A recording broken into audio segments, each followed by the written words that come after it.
Okay guys, I'm gonna go ahead and hop right in. Hey Nikki, my friends and I are going into high school this year, and my best friend was sleeping with her boyfriend in 8th grade.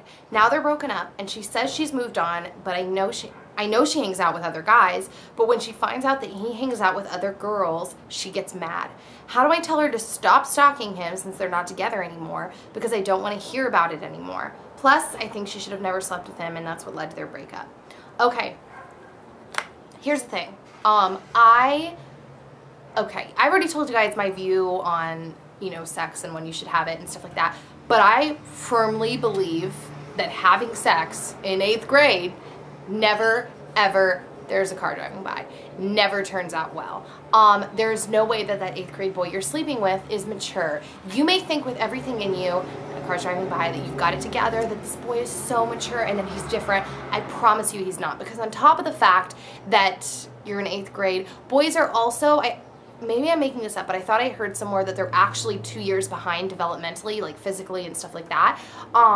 So yeah, it's just, it doesn't turn out well, guys. And I promise you that a boy that is that young is not thinking, I want to date this girl from 8th grade and then all the way through, and then I want to get married to her. So he's not thinking that. So essentially that means you're going to be sleeping with someone who you will not be with forever. Like, that's essentially what that means. And that whole stereotype of guys saying anything to sleep with you, well, you can bet your butt that that is really true in 8th grade, because what else does he want from that? You know what I mean? Like, he's not sitting there in 8th grade looking for a long-term relationship that's going to bring him to marriage. Like, that's just not the way it works. So knowing that, and knowing the kind of pain that is attached with anyone when they sleep with someone and then they break up, I mean, that's just painful because you've given a part of yourself physically to someone else. I can't imagine having to deal with that in 8th grade. So if you know where your friend is coming from, it's easier to have compassion for them. And yeah, there's a lizard on the floor. Having compassion for your friend helps. Nothing you can say is going to change that. No. I was going to give you another piece of advice, but I'm not sure it's the best piece of advice. I would just say, really look at the situation and have compassion for your friend. There's nothing you really can do about it. She's hurting. That's why she says she's over it, but then obsesses when he's with other girls, because she's not over it, okay? Girls my age act like that, and we're older and more emotionally able to handle it.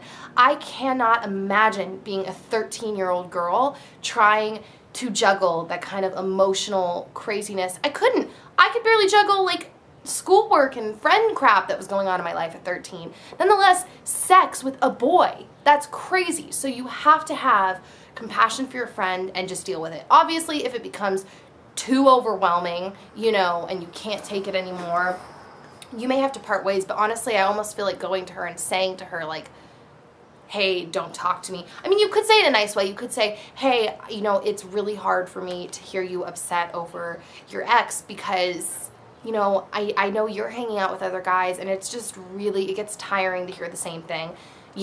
I'm not even sure, and you guys can even tell in the comments down below if you want maybe the best way to say that, because I can't even think of the best way to state that to your friend, or if that would even be the best thing. But after a while, you may end up partying and going separate ways. This is kind of an age where a lot of people change, and they end up getting different groups of friends. But, you'll take it as it comes, but just have compassion for your friend. That sucks. Wow. I'd be really hurt. So, yeah. Alright, I don't know if any of that was really that helpful. I tried, so yeah. Alright, I'll talk to you later. Bye, guys. Is because so many people make the mistake of dating and not digging deep and getting to know each other. They just assume if you're young, you definitely haven't dug deep, which, in my case with Dan was not the case at all.